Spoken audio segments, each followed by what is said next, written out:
Dawn came softly to the Red Keep, diffusing a pale warmth through the ramparts and along the rough faces of stone that had outlasted kings. The salt stink from Blackwater Bay slipped up over the walls and mingled with the last smoke from the night's braziers. Gulls pinwheeled in lazy arcs, their cries thin and untroubled, as if ignorant that the city below their wings had held its breath since the goblet fell, since a boy king's face purpled and went still. Even the river, sluggish and shining far below, seemed to hush its clatter against the mooring pilings. The day, like a careful servant, entered on quiet feet. Brienne of Tarth stood in a shaded colonnade that cut a line of cool shadow along the inner yard. The eastern light ventured across the flagstones a finger at a time, testing the seams. She kept her hands clasped behind her back because she had learned the men looked less at her sword when her hands were still. Even so they watched as men always watched her. A woman broad in the shoulders, tall as any of them, wearing steel. Her mail was clean, the links rubbed with oil. Over it she wore a plain surcoat and no cloak. The morning was not yet warm enough to sweat, and anyway movement would come soon. Wind flicked her hair where it escaped a simple binding at her nape. There were voices in the yard, the peculiar contained voices of those who know they stand too close to power and death for comfort. Two gold cloaks shared a stale crust of bread and made a show of being uninterested in anything but the other's crumbs. A stable boy ran with a bucket, trying not to splash his boots. A fat fly moved in a slow, deliberate square around the mouth of a water cask. It looked like any morning in the castle that had watched wars before and would watch them again. Yet the air held a faint tightness to it, like cloth stretched taut and not yet released. Brienne's palm rested against Oathkeeper's grip. The leather was new enough still to give a faint smell when the wind passed across it. Oiled hide, metal that had drunk the sweat of practice. The memory of another blade, lighter and longer, came to her. The one Renly had let her hold once in a tent golden with candlelight, laughing as though the world could be gentle. Behind that memory, the narrower one of a shadow moving impossibly against bright silk. It tried as always to rise, and as always she pressed it back. The wind shifted, and with it came a breath of roses from some unseen garden above the cliff, and the voice of a woman somewhere close by saying softly, "Hush now, hush." She had been awake since the candle marks before false dawn. Sleep had gone from her like a guest who knows when it is time to leave. The city had not slept either, not truly. It is difficult for stone to sleep when rumor scrapes across it like knives. She had walked the corridors with a silent pace learned in Catelyn Stark's service. A pace meant to avoid intrusion rather than to carry secrets. Fingers brushed tapestry and found threads rough with age. A torch guttered and flamed back as she passed. Twice she had heard women weeping. Once a high, thin sound like a kettle that will not stop boiling. Once the lower, steadier sobbing of someone who has learned that grief is an occupation that requires stamina. The Boy King. No, not that boy. The new one, smaller, quieter, was somewhere within these stones with his mother and with the woman who would be his wife. Around them clustered the small council and the invisible hands who keep a realm going. Men with quills, men with keys, men whose faces folded upon themselves in worry. Men who would soon decide, in their grave, careful way, who would stand between a child and knives. Footsteps approached. They were soft but deliberate, the tread of a person who had learned to be noticed only when he chose to be. Brienne turned before the steps reached her column, already knowing the form that would emerge. Ser Jaime's hair, grown longer than a soldier's, caught the dawn and shed it, and his face, thinner now, had acquired lines around the eyes that did not look like age so much as like study. He wore mail, too, though his left sleeve hung differently now because of the weight he bore there. He looked at her and then at the yard and then back to her again in the way he had, which seemed to test whether she still occupied the same space as the last time he had set eyes on her. "The yard looks almost peaceful," he said. He moved closer into the strip of shadow. "It is," Brienne said, "for the moment." He nodded, and his gaze angled down toward the sword at her side. "You polish it too much. A blade is happier when used." Brienne said nothing to that. She had sparred before the sun rose, alone in a lesser yard where a fig tree threw down a lace of leaves and a sleepy cat roused itself just long enough to watch. Oathkeeper liked her hand well enough when she asked it to move, and sometimes, when she lifted the blade, she thought of the man who had given it to her, as though the balance of the steel held in it the trace of another balance learned long ago in different halls. She had not thanked Jaime again for the sword. Thanks, once spoken, were permanent and did not benefit from repetition. Jaime leaned his right shoulder against a pillar and folded his left arm across himself the way he often did, a habit that made him look a little like a man perpetually cold. He took in the watchful gold cloaks with that old absent smile that made men careless. "They say the city slept like a tavern last night," he said. "A great roaring followed by a great emptiness. And this morning they are all whispering so loudly they shake the dust from the rafters." "They whisper fear," Brienne said. "And guesses. They whisper names, too." The smile faltered and then reasserted itself. "We Lannisters have gotten used to that. Comes of staying alive, I suppose." He lifted his left arm and drew off the glove with his teeth, patient as a man Remo. "Vinga thorn." He revealed the glittering thing that ended his arm, gold-shaped to the likeness of living fingers and a palm, all smooth and useless. Even now Brienne had to check the instinct to look away, as if courtesy would be better served by pretending. He saw the look and relaxed the small false smile into something that showed fatigue. "They will need a Lord Commander," he said, a shade too lightly. "Perhaps one who can count to 10 on his fingers." Brienne watched the small movements of the gold cloaks, the manner in which one of them, the younger, stood slightly closer to the other than was necessary, as if he wanted to borrow solidity. The yard's gravel lay streaked where a cart had passed. She did not look at Jaime as she said, "You have led men before." "I have," he agreed, "and I have failed them before too." "Everyone who has led has failed," Brienne said. "It is the work." Jaime's mouth quirked as if at a private thought. "There is talk," he said after a small silence. "More than talk, really. There are some who would have me take command as my father would wish. There are some who would have me take it because they think it a way to bind me. There are some who think I should hold a cup in my right hand and nothing in my left." He flexed the gold hand as if wondering if it might protest. "And there are some who would set a symbol before the city." Brienne's gaze came back to him, steady. "What symbol?" He tilted his head by a fraction toward her, a gesture so small a person who did not know him might have missed it. "A knight who believes in oaths," he said. "Imagine that in a place like this." The word hung like breath in cold air. Brienne did not move except to shift her weight a finger's width. She had never in her life put much store in imagining herself placed at the center of any arrangement. She thought of the White Sword Tower she had seen only from a distance, where long ago men had sat in judgment and in council. She thought of a great book where names lay heavy as coins. "A woman," she said, because someone had to say it aloud as if to test whether the world would crack at the syllables. "That's the trick of symbols," Jaime said. "They are a trick." He looked past her into the light. "This city bled last night. It will bleed again.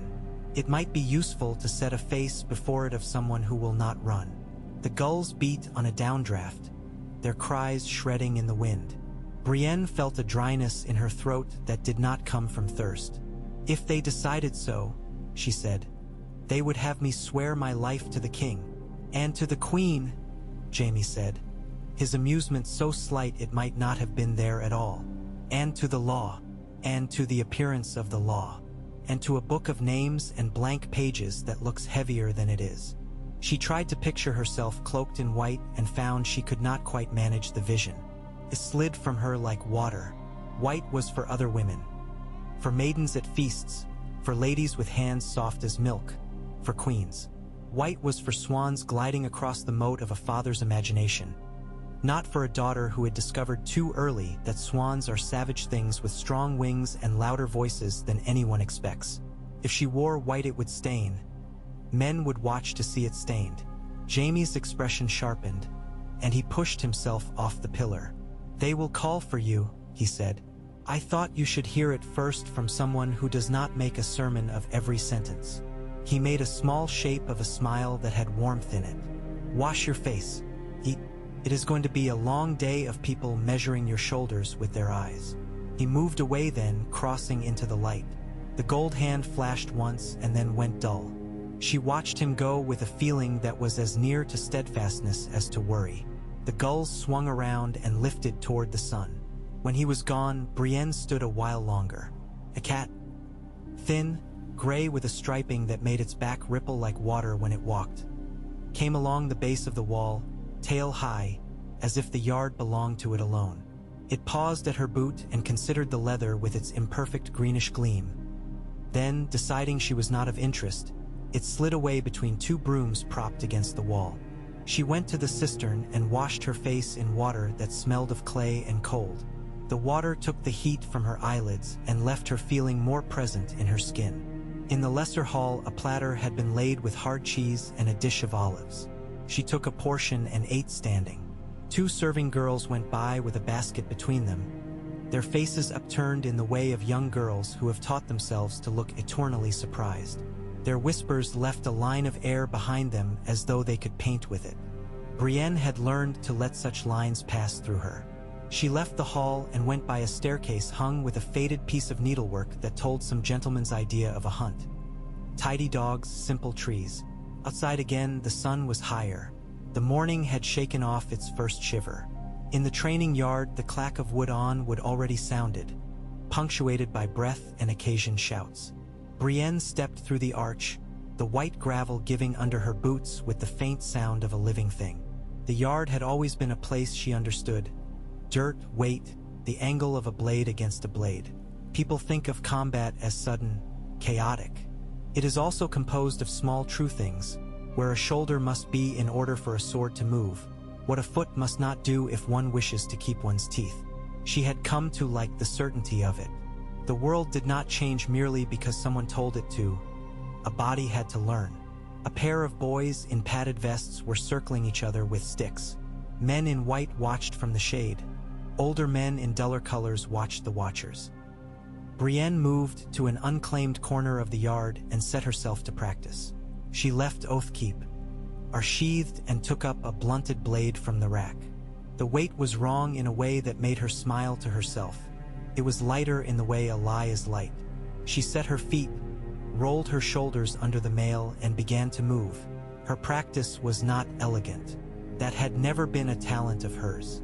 She moved with care that read as gravity, with patience that looked like stubbornness. She made the shape of the cut and the shape of the parry. She made the feint that became a thrust. She checked her foot against the line of imagined stone. She listened to the small sound of breath passing in and out of her mouth. A bead of sweat rolled down the side of her face and paused at the angle of her jaw before she could free a hand to swipe it away. At some point, she realized the yard had quieted slightly. It took only a fraction of attention to keep the blade moving, and so she let herself see it. Men, not quite staring, and a boy standing near the rack with both hands shoved wrist deep into a pouch on his belt, as if he could keep his hands from shaking by giving them something to occupy them. The boy had the build of a sapling. Thin, knees as knobby as a peasant's stool, a face not yet finished. His hair had not decided what color it wanted to be. She knew him, the small one who had served Lord Tyrion, grave as a clerk, eyes that gathered everything and held nothing. Podrick Payne.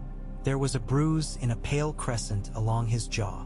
The boy bobbed his head when she looked at him, then immediately looked away and made fuss with the belt pouch as if it were an old friend he had just remembered needed attention. The bruise looked fresh. Brienne let another series of movements pass through her and then allowed the practice sword's tip to kiss the gravel. "Sir," Podrick said in a voice that could have been breeze stirring a curtain. "Lady," one of the men in white corrected automatically from the shade, the word biting clean. Brienne did not glance at him. She kept her gaze on the boy. "What is it?" Her voice did not fit prettily into the phrase. It could not be made to coo. The boy swallowed. "They said to come," he said, and then, when that failed to be useful, he glanced behind him, as if he might find more words where he had left them. "They said you were training. I thought." The bruise complicated the movement of his mouth. A pair of gold cloaks had crossed the yard. They did not come quite all the way to her. The younger of them wore his helmet tilted back, his hair made slick with whatever cheap fat stood for pomade in the barracks these days. The older was a gaunter man with a long upper lip, the sort that looked as though it had always wanted to sneer but had never found the energy. The older man spoke. "Orders, my lady. The boy belongs to the hands questions." "He is Lord Tyrion's squire," the younger said, trying on officiousness. "They say he poured the wine. They say he saw. The hand wants all who saw." Brienne looked at the boy. He was trying to keep his shoulders square the way a squire had been taught, but his hands were still buried in that pouch because he had nothing else to hold. She saw the fine tremor along his wrists where the tendons made angles.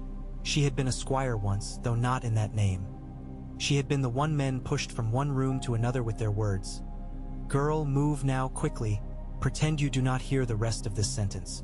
She turned to the gold cloaks and allowed her voice to carry across the yard in the manner of someone who is used to being heard in wind. "He is a boy," she said. "If questions are to be asked, they will be asked in my presence." The older man's mouth favored a shape that might eventually become a smirk. "Your presence is not required, my lady." Brienne drew herself to the quiet height that seemed to come from somewhere behind her, as if the shadow she cast stood up and took shape. "My presence," she said, "is wherever my duty stands. Lord Tyrion is accused. The boy is his squire. He will answer as he must, but he will not be handled." She lifted the practice sword just enough that the metal caught the light like an eye. They stood a moment considering. The younger man glanced sideways at the older, who was doing arithmetic in the space behind his eyes. Calculation about orders, about the value of pressing this matter now, about the female knight before him and the men who watched from the shade, about the golden man who sometimes came to this yard and the power that gathered like dust in the corners of the council chamber.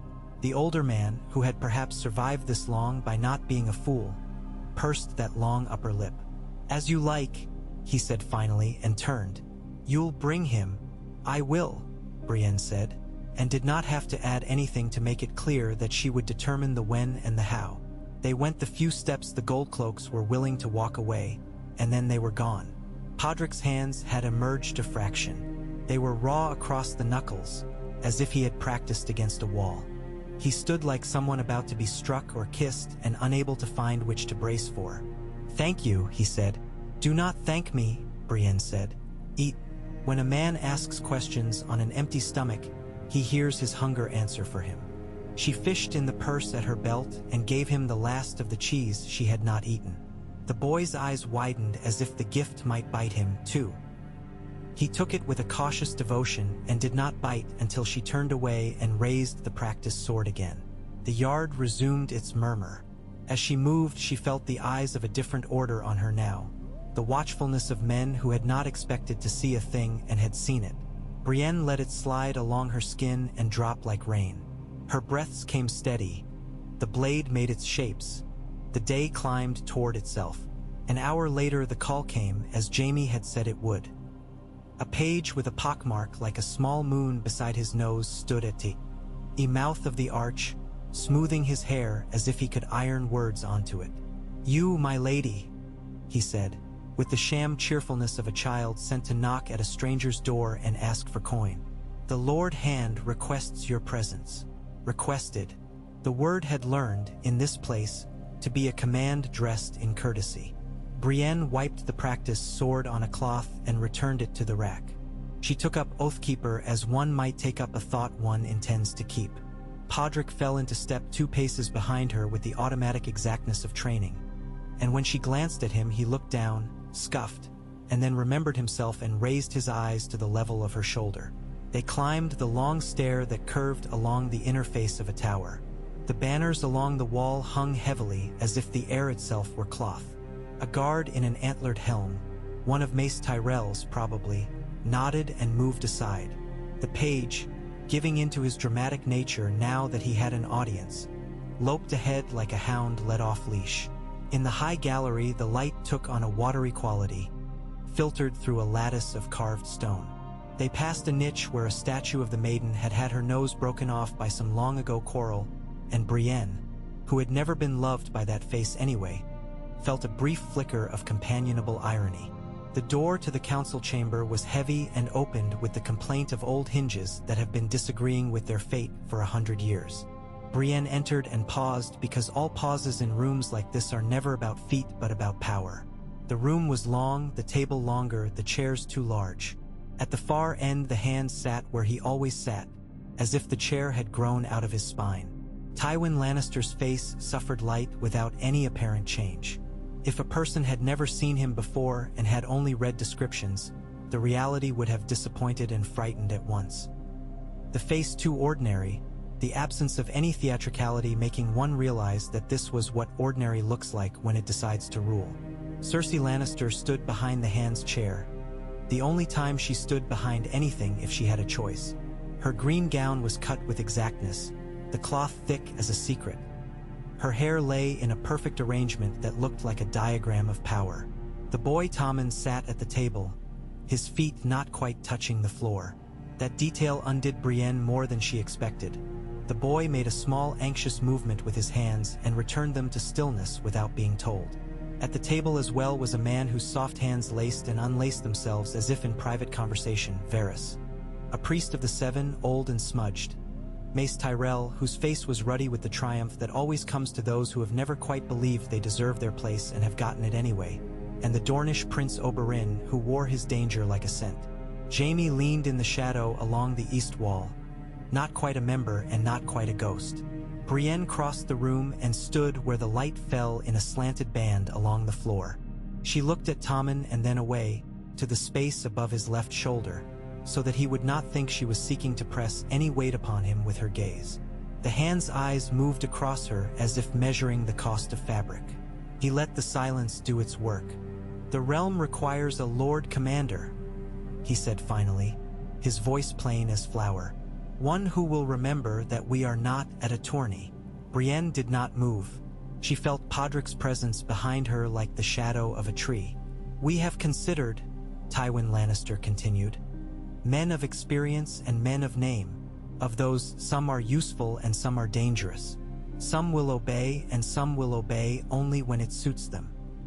His gaze glanced briefly toward his daughter, whose face did not change. It glanced toward the Dornishman, whose mouth did.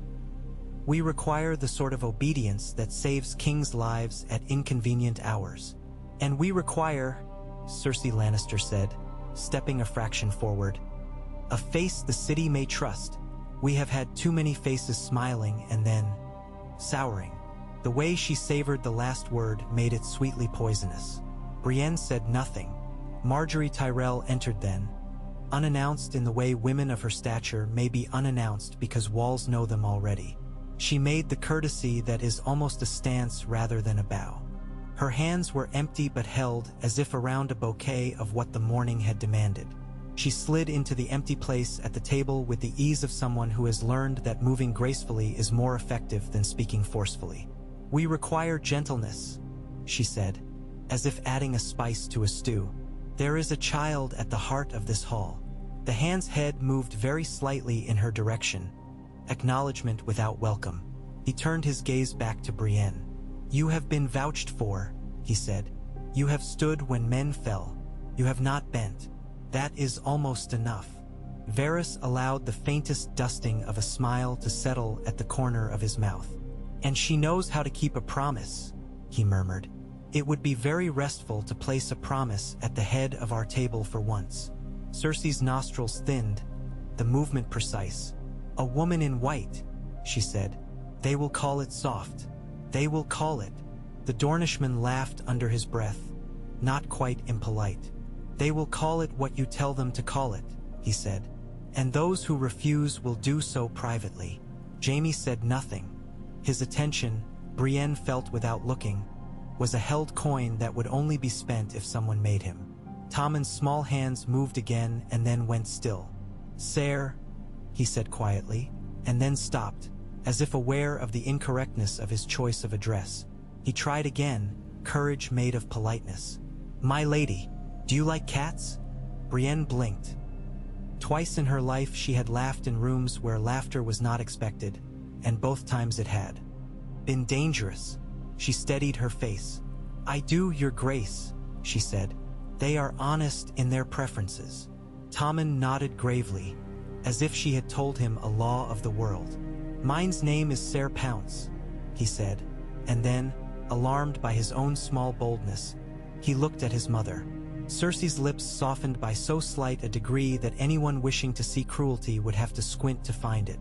The shape that answer was to make had been decided elsewhere. She looked back at Brienne. "You will bend the knee," she said, "and swear to guard the king's body with your own. You will forswear lands, marriage, children, any claim on any man but this one. You will obey." "I will obey the law," Brienne said. It was not insolence. It was a correction in a place where words mattered enough to bruise. The hand's eyes narrowed and then opened again, and he made the private calculation that had made him what he was. How much offense to take, how much utility to extract. "You will wear white," he said. "You will wear it clean. You will command the men who have worn it badly. Can you do that?" "Yes," Brienne said. Marjorie's eyes warmed like a candle lit with the breath of another. Varys's fingers wrote small silent words in the air. The priest coughed discreetly the way old men do when they wish to be remembered. The Dornish prince leaned back, a smile that might become trouble later lifting its corner. Tywin Lannister raised a hand, and the movement gathered the room like a net. "Kneel," he said. Brienne did not glance at Podrick. She stepped forward and went down on one knee on the stone. The stone was cold through the mail, and that felt correct. She laid Oathkeeper across her palms and lifted it in the ritual that was as old as walls. The priest's voice rose and fell with the steadiness of a man who has learned to place syllables as if laying stones. He offered blessings to 7 faces of God and Brienne, who had always felt the gods most in the moments when the sky changed color, let the words pass over her and through her, a river she had crossed before.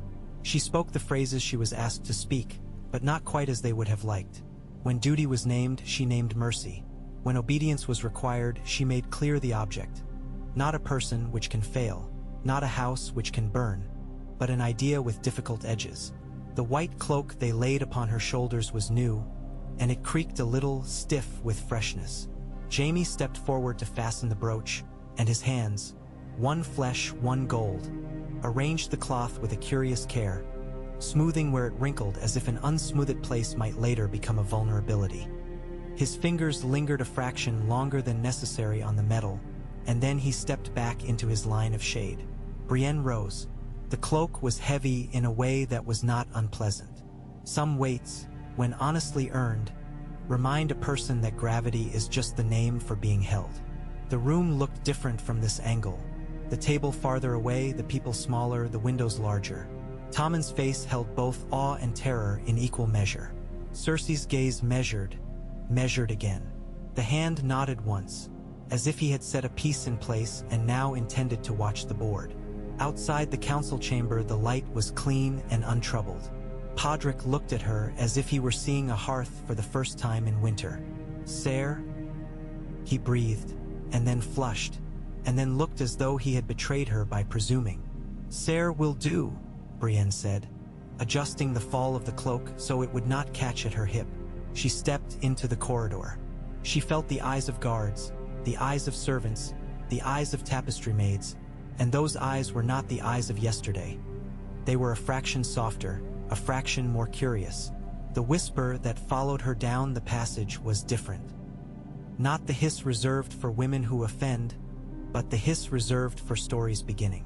The White Sword Tower stood within the inner ward, a clean flex of stone that had gathered to itself 100 years of seriousness. Brienne had never been inside. She climbed the steps with her steps measured. Not slow, for slow looked like hesitation. Not quick, for quickness looked like anxiety. The door wore scuffs where hands had pressed it back. Inside the tower, the air was cooler, as though guarded men made their own climate by will. A corridor led to the chamber where the book lay. The first thing she noticed was the quiet. Not the silence of empty rooms, but the particular quiet of a place where men have taught their voices to behave. The chair was there, the table, the great book open upon it. For all its size, it did not look heavy. Weight is sometimes a rumor. The pages at the front had yellowed with the sort of devotion that does not intend to end. Brienne moved closer and laid her hand an inch from the book, as if it were a creature one must allow to scent one's skin. The names lay there in careful script. Letters made straighter when the scribe had been trying to impress a commander. Letters made more ornate when the scribe had been trying to impress himself. She read down a column and felt the shape of history tilt within her. She read, and knew more than she had a moment before about the loneliness of vows. Jaime came into the room behind her without a sound, as he had always liked to do, and for once she did not start. He came to the table and looked at the blank space at the back where new names went when the world decided it could bear them. "We should find a neat hand," he said. "The one who wrote mine made me look as if I had never picked up a sword." "Your deeds will speak for themselves," Brienne said. He made a small sound that was neither agreement nor contempt. "Write yours yourself," he said, "if I may advise." "If I wrote mine," she said, "I would write nothing. It has not ended." "No one's has," he said. "The trick is that the book demands we behave as if it will." He too uchade the corner of a page with his living fingers. "I do not envy you, you know." She turned. "It is not about envy." "No," he said. "It is about opportunity. Danger dressed for court." He tilted his head. "If you do nothing else, you will teach them what a command looks like." In the days that followed, she learned how the castle breathed. All castles teach their new keepers their rhythms. If the keeper is patient enough to stand in corridors and listen, between dawn and the hour when the kitchens begin shouting, there is time for walkings, for the clandestine exchanges that are more honest than any declared audience. Between noon and the hour of after-meal indifference, men who have eaten and are sleepy become careless and reveal themselves. Between sunset and the time the candles must be replaced if they are to last the night, the light lies low across the stair treads and shows every footprint pressed into their dirt. Brienne walked those hours with the cloak catching slightly at her calves and the weight of Oathkeeper clear at her hip. She spoke little and heard much. She learned the names of the men under her, and then she learned their habits and then their sorrows. The names were public: Ser Meryn with his board, lax cruelty; Ser Boros, soft in the middle with envy; Ser Balon, whose courtesy was so careful it convinced no one that his mind did not weigh everything; Ser Osmond Kettleblack, with his swagger the way poor men try on wealth; Ser Loras, though he was not in the city now; and Jaime, a piece of the guard and not of it. Some of them would obey her because men like to be commanded, until they do not. Some would obey because the hand would expect it. Some would obey because they wanted to see what would happen to a woman's command. She knew each must be addressed differently, as one addresses different horses. The one with the tender mouth, the one who wants to run, the one who would prefer to bite. She made changes that looked small and were not. She had the bedding in the White Sword Tower beaten and aired every third day rather than every seventh. Men who sleep clean treat their obligations with more serious attention. She had the armor tree repaired and the straps replaced. There is nothing more dangerous than a strap that looks whole. She reworked the watch list so that men who disliked each other stood together only when there was no other choice, and made those pairings at times when tempers run thin. Not at midnight when minds are quiet and cruelties inventive. She invited no one to comment and listened to all their comments anyway. At night she went where no one thought to look for her. The kitchens. A castle's kitchens are where truth sits, sweating, with its sleeves rolled up. The cooks did not know what to make of a white cloak standing in smoke and steam. Brienne watched how food moved, and in so doing she knew how information moved. The path of bread is the path of gossip. She learned the baker's name and asked him where he'd learned to braid his loaves so neatly, and his astonishment drew from him the story of how his mother had been better with dough than with men, and that story drew another, and within a week the kitchen was her ally. An ally in a castle is a weapon, but a weapon that feeds. Tommen she guarded not as a chest of coin is guarded against thieves, but as a flame is guarded against wind. She stood at the foot of his bed when he slept, not always but often, and watched the rise and fall of his small chest.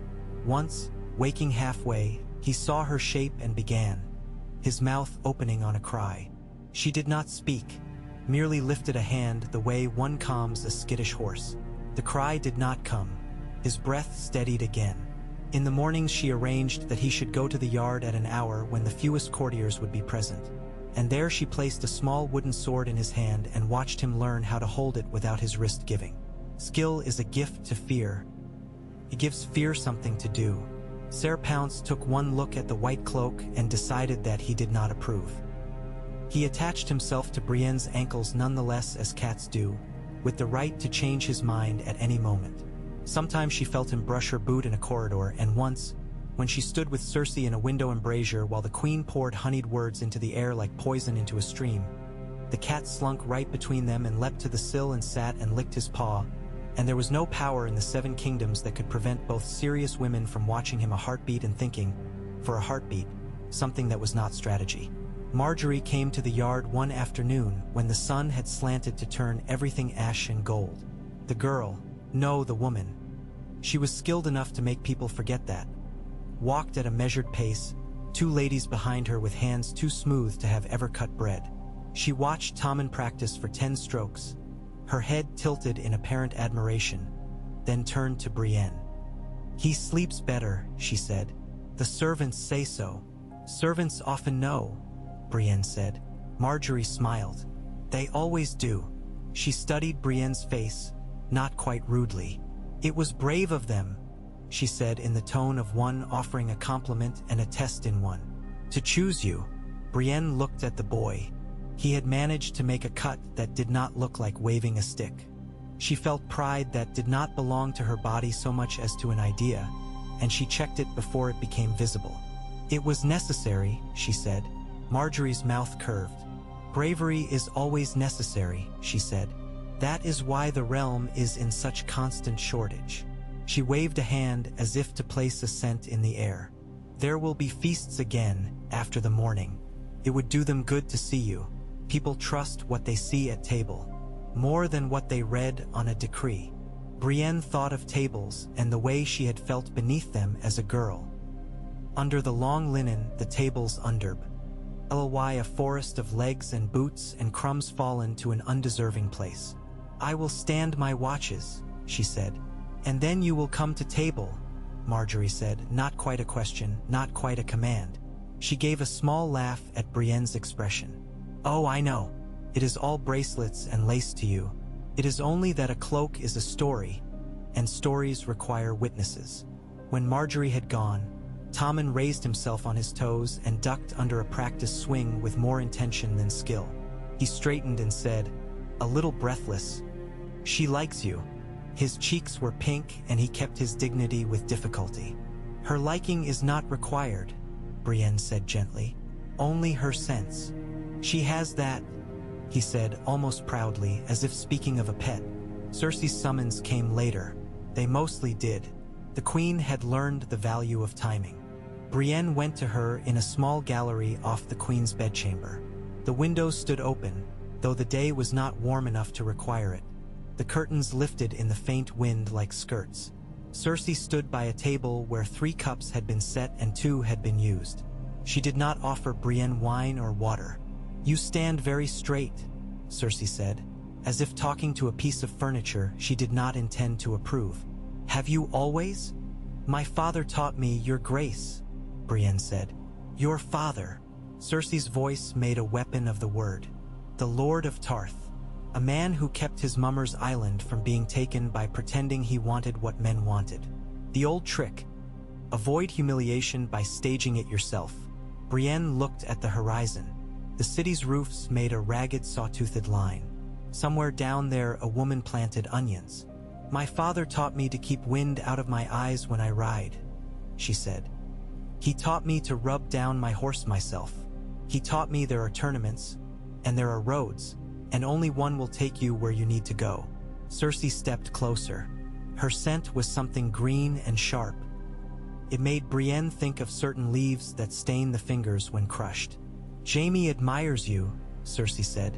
"That would be useful to you if admiration were coin. It is not. Men admire and then forget.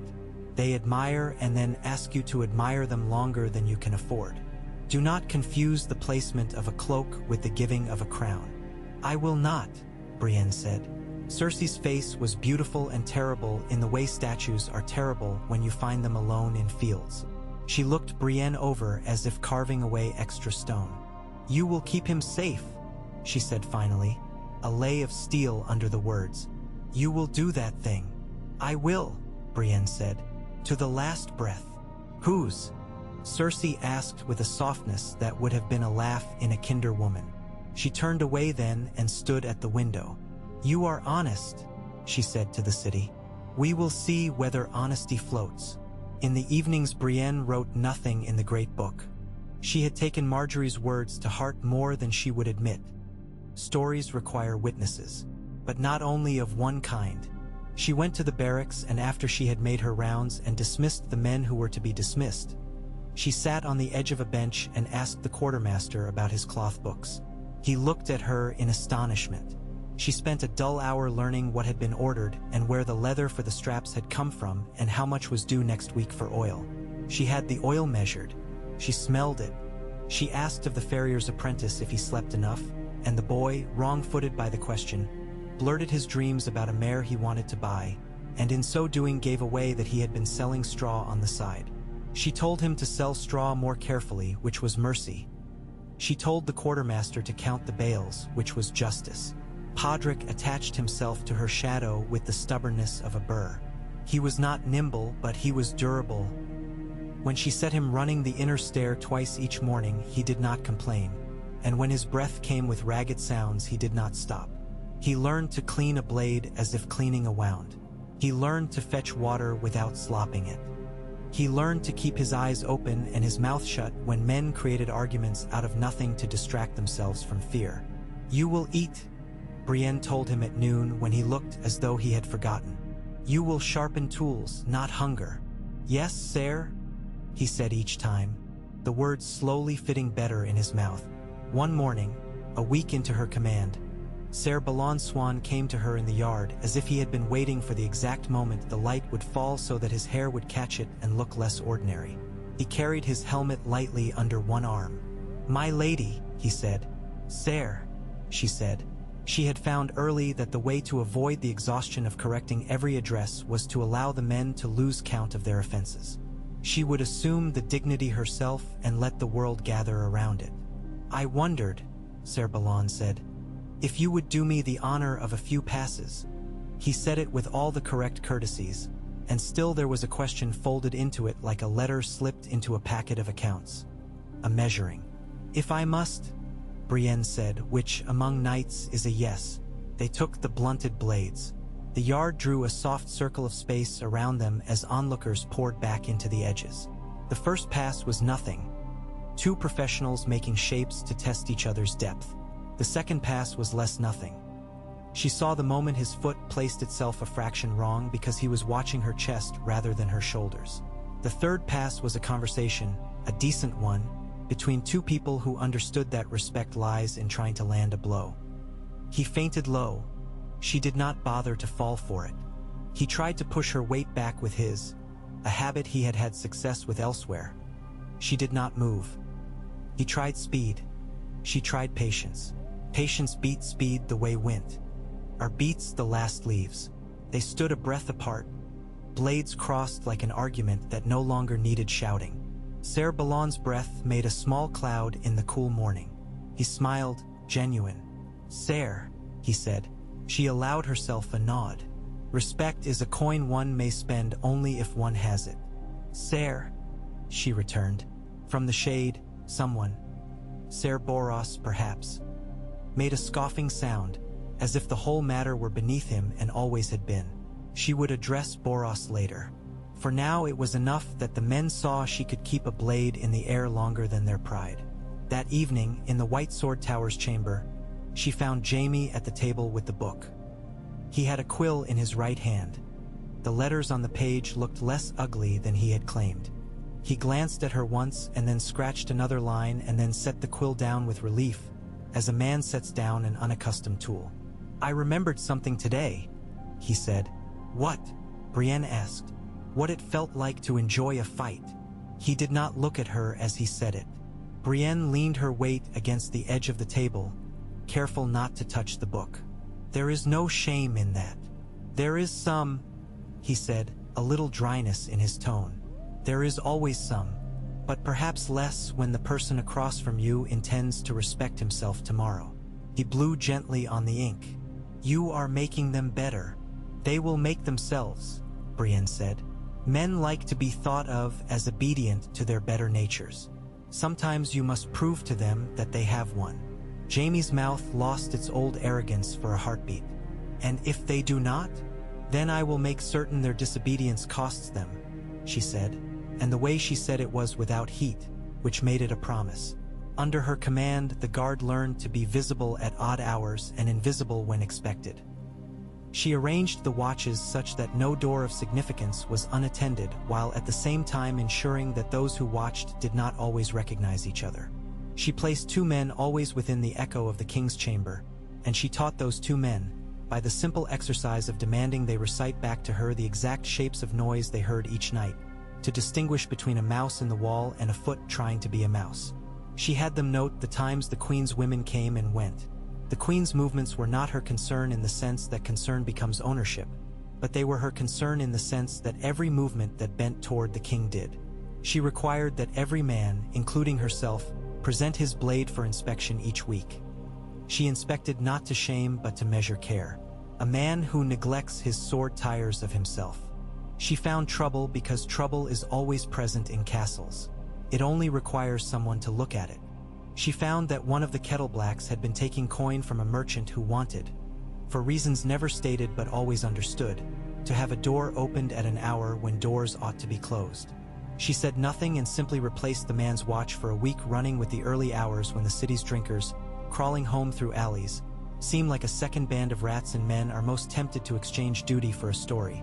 At the end of that week, the man, exhausted by boredom and lack of opportunity, grew sloppy enough to be noticed even by Ser Marin, who had never noticed anything that did not flatter him. Brienne cut the Kettleblack's watch in a way he could take as insult or mercy as he preferred. He took it as insult, and that was useful. A man who declares himself insulted declares himself aligned. She went once to the September of Baelor. She did so not because she believed the gods clung to stone, but because sometimes a person must stand in a space designed for humility in order to hear her own heartbeat. She did not kneel.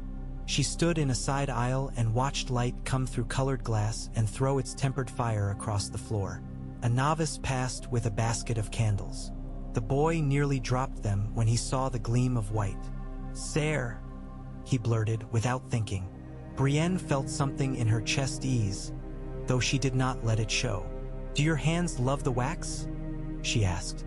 He puzzled, startled into honesty. "Sometimes," he said, "when it's warm enough to shape." She nodded.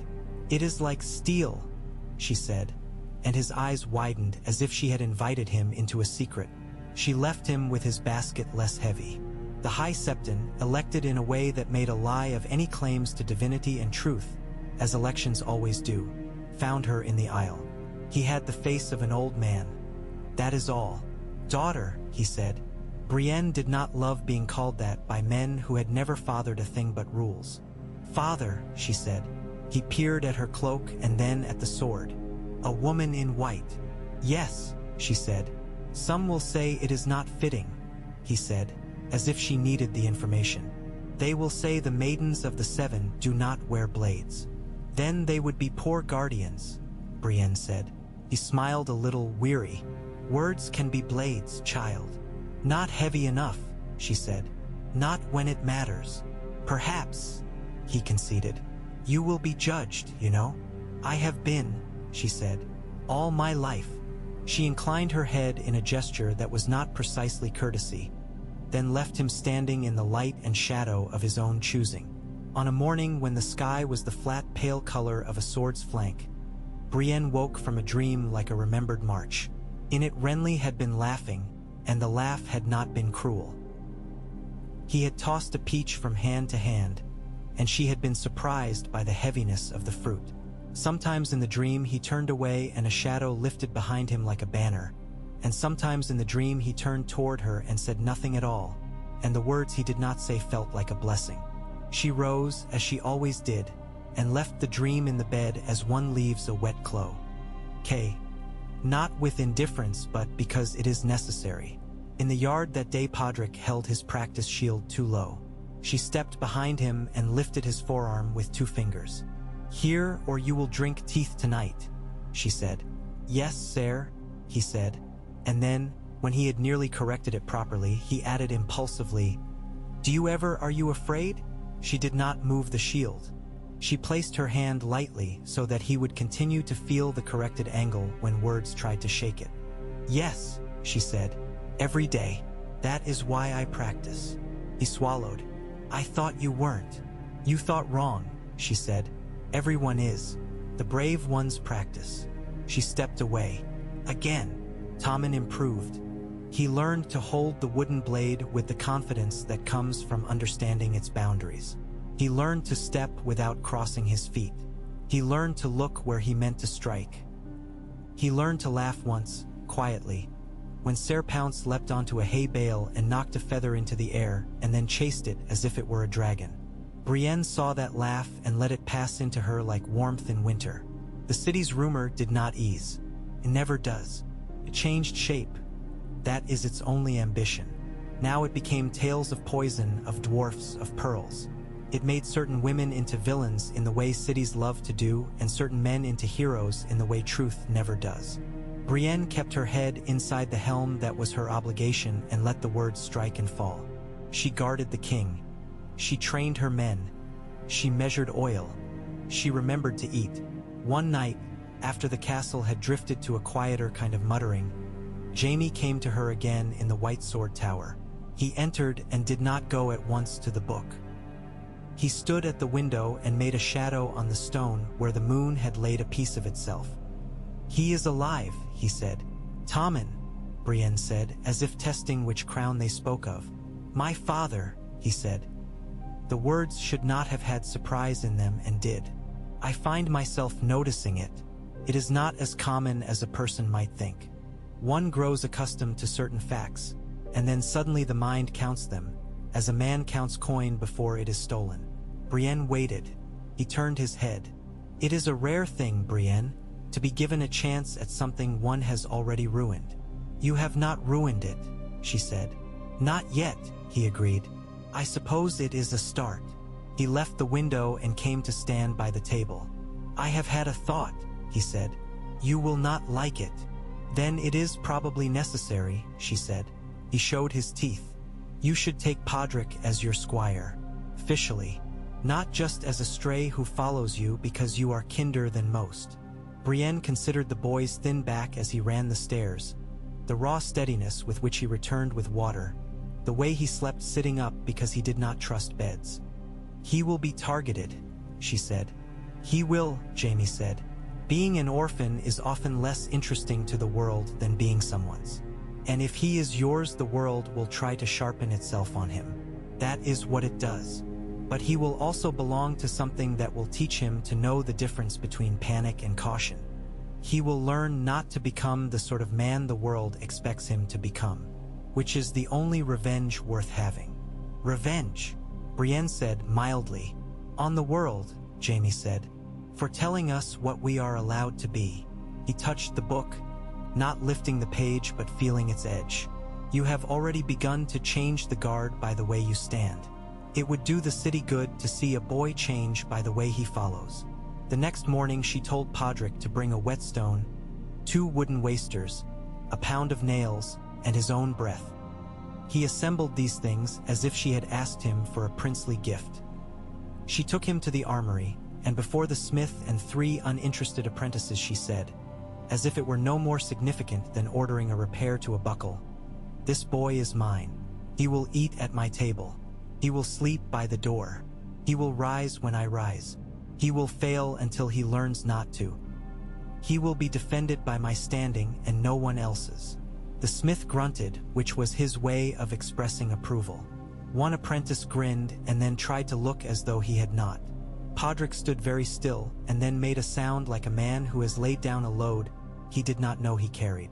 In the gardens, the scent of rosemary made a kind of green clarity in the air. Brienne allowed herself an hour in the afternoon to walk there.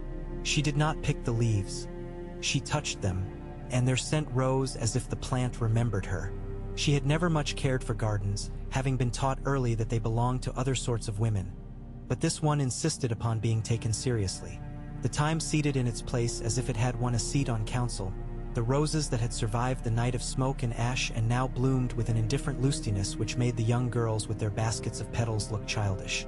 A blackbird scolded, guardian of its own small realm. A bee moved from flower to flower with the patience of a craftsman counting coins by touch alone. She met Mace Tyrell there once, strolling like a man in a tapestry that had come unwound. He tried to speak to her of tourneys. She listened politely enough and then guided the conversation toward the price of flour on the King's Road. He flushed and blustered and then, to his credit, answered her plainly with what he had been told. After he left, Brienne stood by a fountain and watched the fall of water.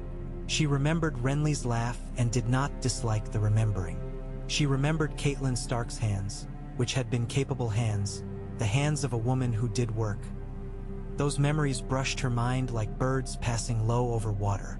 If Brienne feared anything now, it was not men or blades. It was two invisible rooms in the castle that did not belong to her. The one where Cersei made her private decisions, and the one where the hand counted the costs of every path and decided which debt the realm would pay. She could not enter those rooms, not by design. She could only stand outside them and listen to the way the air changed when their doors opened. She knew that being Lord Commander did not mean being sovereign. It meant the opposite. It meant service, a word far more demanding than any crown. On a morning pale with threat of rain, when the city had smelt faintly of fish since before sunrise, a rumor came like a bell rung at the wrong hour. It traveled up through the barracks, along the servants' passages, into the kitchens, up the inner stairs. The cooks stopped cutting onions and listened. A maid set down a jug on the edge of a table rather than at its center. A boy with a broom stopped, balanced, and did not move until at last someone told him to move. Brienne felt it before she heard it. The way the air drew back slightly as if preparing for something to happen. Tywin Lannister had not presented himself for the noon council. That was all. Nothing, surely. A man gets old, a man chooses to eat alone, to meet with men in a different chamber, to think. Yet the castle knew before the people knew. The stone felt it. Brienne was halfway down a corridor when Jaime came toward her with a face that had forgotten all the shapes it liked and found only this one, new and ugly. He did not stop. He passed her and turned and then spoke because he had to. "Come," he said, and the word carried more weight than any title. She followed. Podrick ran behind them as far as the stair and then stopped because he knew this was not his place. The chamber they entered was a smaller one, a room used by men who have decided that chairs are more comfortable when sat upon by fewer. The door had not been latched. It should have been. Jaime pushed it and they went inside. What was within that room Brienne did not write later. There are things a person chooses to place in words and things she decides to carry in the spare rooms of her body. She came out with the white cloak picking up the draft and fluttering like a startled gull. She had known death before. It had many manners. She had never known it to smell like this. Jaime's face had become the face of a man who has remembered a road and found it closed by snow. Outside the door they stood a moment because there was no place else to stand. She set a hand on his arm. The gold hand was heavy. It looked less like a mockery and more like a weight that had at last declared itself. "We will do what is necessary," she said, and the words were a rope thrown across a chasm, and he caught them without looking and held them. The city, when it learned, would change its whisper. The guard would change its posture. Cersei would change her smile. The book would be opened again to a fresh page, and someone would write, with a neat hand or an ugly one, in letters that meant final. Brienne thought of the boy asleep in his chamber, of the cat that would step where it pleased, of the woman in the green gown adding spices to stews she did not cook. She thought of the men in white who would look to her because looking somewhere is a relief. She thought of the idea that had bent itself to her shoulders, the idea whose edges had already begun to cut. She went to the king. On the way she walked the corridors with their tapestries older than sense. She put her hand to the stone once. It was cool. She imagined the Red Keep as an animal that had learned to live with pain. Then she let the thought go because the doors loomed, and two men, Ser Meryn and Ser Boros, stood before them in white that had known too much wine and too much grease. They looked at her cloak and then at her face and then at each other the way boys do when they want to dare each other and are afraid. "Stand aside," she said. She did not raise her voice. She did not need to. They stepped away, not with respect but with something adjacent to it. Caution. She entered the chamber. Tommen sat with a book in his lap and made the expression boys make when caught pretending to read. His eyes went at once to her face. He could tell. Children often can, and kings doubly. She went down on one knee before him so that she could look up, not down. "Your Grace," she said, "there will be changes today. We will go carefully." Tommen's throat moved. He put a hand out and did not quite touch her cloak. "Sire?" he said. "Yes," she said. "Will you not leave?" The question was not born of politics. It was born of being a boy in a large room. "I will not," she said. He breathed. The sound was almost a sob and almost a surrender and almost a child remembering how to be a child. She stood and turned to the windows and saw the city, and through the city and beyond the city to the sea, which pays no mind.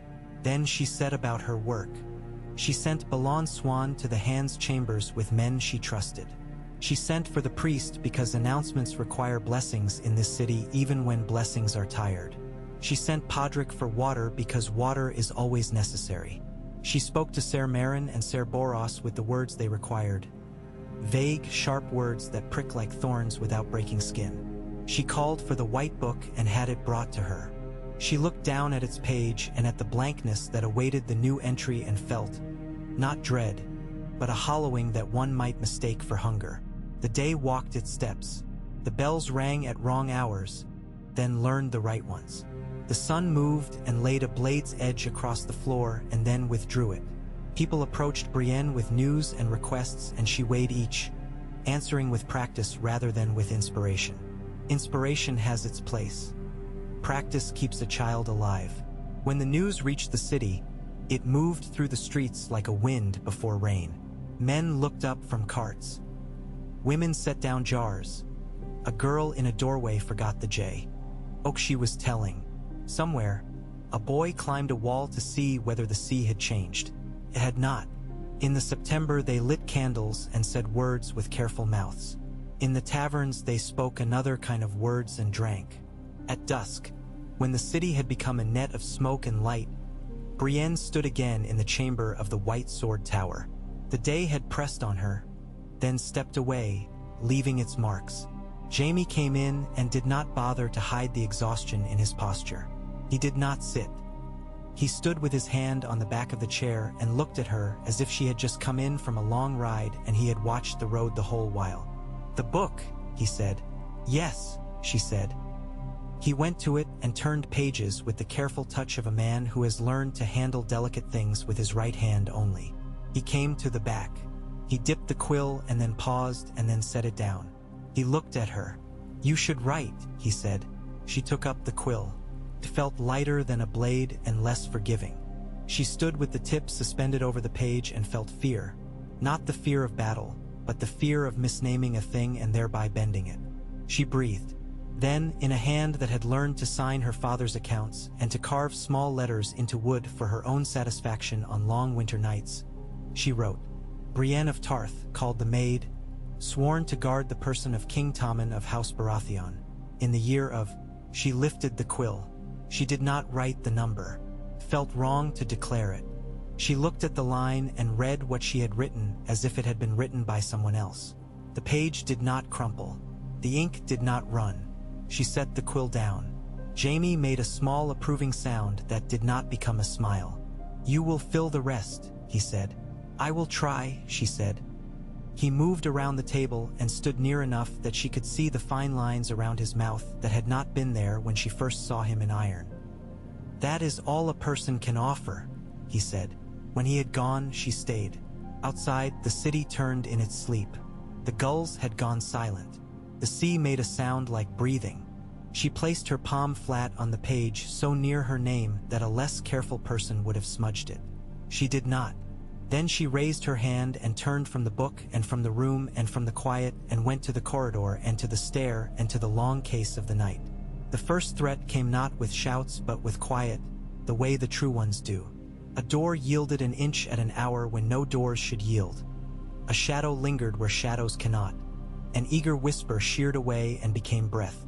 Brienne stood in a dark corridor waiting without impatience for the shadow to remember that it had made a mistake. When it moved, she moved.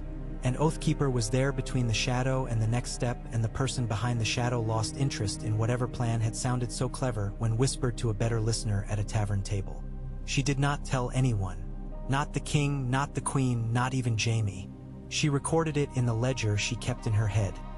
A subtraction from fear, small but not insignificant. The days stacked, careful as scrolls. She went to the yard each morning, and each morning found herself watched. And each morning the watching felt different. Less hunger for spectacle, more hunger for instruction. She sparred, and sometimes she let a man take a pass he had not earned so that he would learn what to do with victory. More often she did not. She made the men run the stair. She made them practice with their shields until their arms shook. She made them stand watch in pairs she had chosen and not the pairs they preferred. In their grumbling there was less disdain and more discomfort. That is the measure of progress. She learned the castle's sounds. The way the door to the queen's solar clicked when it closed. The way the boy's cat's claws made a particular sound on the stone just outside the king's chamber. The way the wind made a flute of the slit in a certain tower when it came from the east at the hour before dawn. She learned the servants' names and said them so that the servants felt themselves become people in the midst of their work and not just hands. The court adjusted. Cersei's face became a thing of art, and art is a choice. Marjorie's face became a thing of grace, and grace is also a choice. The Dornish prince became a story people told in corners, the sort of story that ends in blood or in exile. The hand's chair sat empty and then did not. Other hands reached for it. Brienne attended to her tasks and left the grasping to those who preferred that occupation. She watched by night. She trained by day. She wrote nothing more in the book, not yet. A month into her command, on a morning of pale drizzle, she stood under the colonnade again and realized that the air had changed. It had the feeling of a room after a loud argument when people decide to eat anyway because hunger outlasts righteousness. The city would continue. The realm would continue. The boy would learn to cut properly and to laugh at cats and to set his mouth in lines that would later become the shapes of laws. She would teach him to ride. She would teach him to hold a shield. She would teach him when to draw a blade and when not to. She would teach him that mercy is not softness, that it is a different kind of hardness that turns aside a blow without breaking the arm that struck it. She wanted suddenly a peach. She smiled at the absurdity of wanting a particular fruit in a city where men killed each other over barrels of fish. She thought of Renly's laugh. She thought of Catelyn's eyes. She thought of Jaime's tired mouth when he was not being clever. She thought of Podrick, asleep in a chair by the door with his mouth open, a thin thread of drool silvering down, and felt a tenderness so fierce it embarrassed her. She turned to the yard. "Pod," she called, and the boy woke with a start and stood and came at a shuffling run. "Yes, sire," he said, breathless and devoted. "Bring me a peach," she said. "If you can find one that is not a lie." He blinked and then grinned, and in his grin she saw a future that might be bent, with care, toward usefulness. He ran off, his boots slapping the wet stone. Brienne stood with her hand on Oathkeeper's hilt and looked at the city. The gulls swung their silent arcs. The sea breathed. In the white book her name lay with a little ink dried above it. Around her the castle kept its old counsel and its new secrets. She was not what the realm expected. She had learned long ago to take that judgment and make of it the shape of a vow. She lifted her chin. The white cloak settled against her shoulders. The day began. Night again.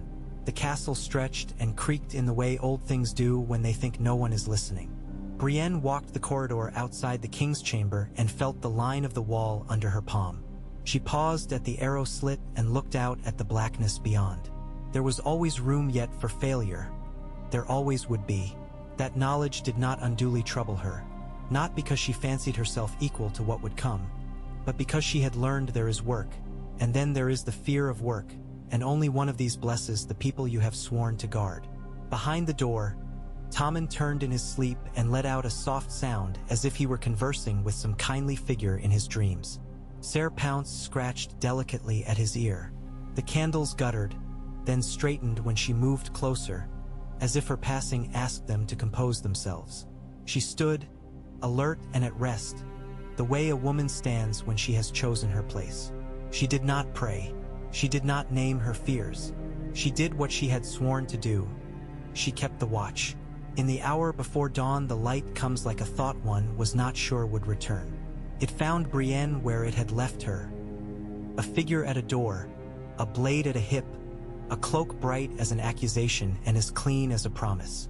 The Red Keep rose out of the dark like a patient animal. The sea spoke. The day began again, and she, who had been made a symbol in a city that loves to eat symbols, became, as she always had been, a woman at work. And if work is not romantic, it is faithful. It holds. The weeks stretched, looped, returned. A raven landed at the Mews with a message that smelled of cold places. A girl in the kitchens cut her thumb and cried and then laughed because she had learned it was permitted. Ser Marin tried to disobey in a small mean way and found himself standing watch at the worst door at the worst hour for a fortnight. A punishment more keen than any public rebuke. Ser Boros developed a cough because weather punishes those who forget that they have bodies. Osmond Kettleblack boasted less loudly, and in private more bitterly, and that bitterness will eventually break or sharpen. Brienne, who knew the patience of winter, was willing to wait to see which. Marjorie hosted a meal and contrived to place Brienne in a seat where the old ladies who had outlived 3 kings could look upon her and decide whether to approve. One of them told a story about a knight who had rescued her half a century ago from a fire that took only 1 room but could have taken a house. The story had been polished over the years until it gleamed more than it burned. Brienne listened and nodded and said little, and the old lady patted her hand at the end as if approving an heirloom. Marjorie smiled privately and lifted her cup. Cersei stood at windows and made plans whose shapes could be seen only in the way her mouth grew no warmer. Jaime practiced in the yard with his left hand and cursed under his breath when it betrayed him and then laughed when it surprised him. He let Brienne correct him sometimes, and sometimes he refused and made things harder and then learned anyway. The Dornishman kissed someone and anger was born, and the city took up that anger as a pastime. Through it all, Tommen grew. He did not grow tall or fierce. He grew attentive. He learned to ask for more practice. He learned to ask questions that cut, not out of cruelty but out of curiosity. Why do we not always strike first? Why does mercy cost? Why do men lie? Why do they say they do not? Brienne learned to answer as one answers a king, with truth freed of the parts that sting too much to be useful, with the sort of lesson that can stand up in the council chamber later and not fall apart when men lay their knives along its edges. She stood with him on the ramparts sometimes and let him look at the sea. "If you could change one thing about the world," he asked once, leaning on the parapet with his chin just above stone, "what would it be?"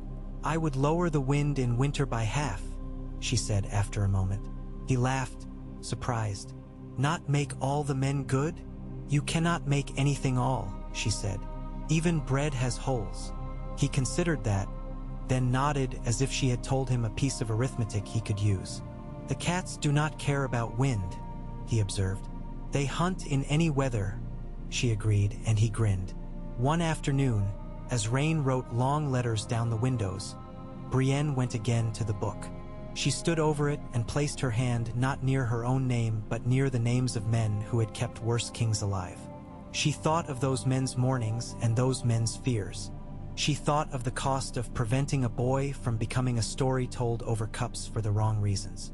She thought of the women who had raised her, who had taught her to pull bread from ovens and to bind cuts, and how they would have smiled and then scolded the extravagance of white. She took up the quill and wrote a second line. "A vow is a standing place on moving ground." No one but Jaime ever read that line, and he did not comment. But in the season that followed, when the city's rumor returned again to its favorite patim, accusations, secrets, hopes sharpened to points, men began to say, in the aside of the yard, that the guard had changed. They said it with relief and with suspicion and with sneers and with augury. They said it, which mattered less than the fact that the power behind the saying had shifted. Brienne heard it because she did not pretend not to hear things. It did not move her path a finger's width.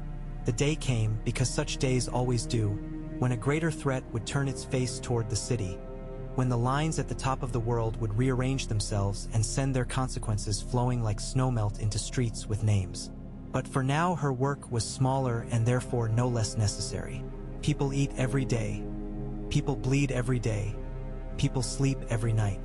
A white cloak hangs clean, then dirty, then clean again. A boy learns the names of the cardinal points on a compass and when to watch his feet so he will not stumble when men are watching his face. A cat discovers a new crack in a wall and uses it. At the end of one such day, the light already bruised purple, Brienne stood again under the colonnade. The gulls crossed overhead, black at their edges where the sun stood behind them. The smell of fish and smoke and human life rose in a tide up the cliff. Podrick appeared, breathless in that steady way he had made his own. A small woven basket cradled like a child. He held it out with pride and apology all mixed together. "Sire," he said, "I couldn't find a peach that wasn't... well, but I found this." Inside lay 2 plums, a little battered by the journey. Their skins the kind of deep that makes one think of night. She took one and bit, and the juice ran down her wrist, and she licked it away like a soldier and not like a lady. It tasted of tart and sweet in the appropriate proportions. "Good," she said. Podrick stood grinning in the rain like a boy at the end of a harvest. "Eat," she said, and he did. They stood together, eating fruit, while the city made its noises and the sea counted its breaths.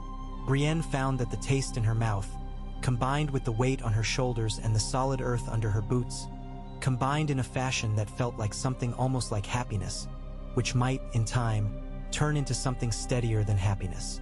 Work, perhaps, or, if one dared to name it, peace, not as an absence but as a skill.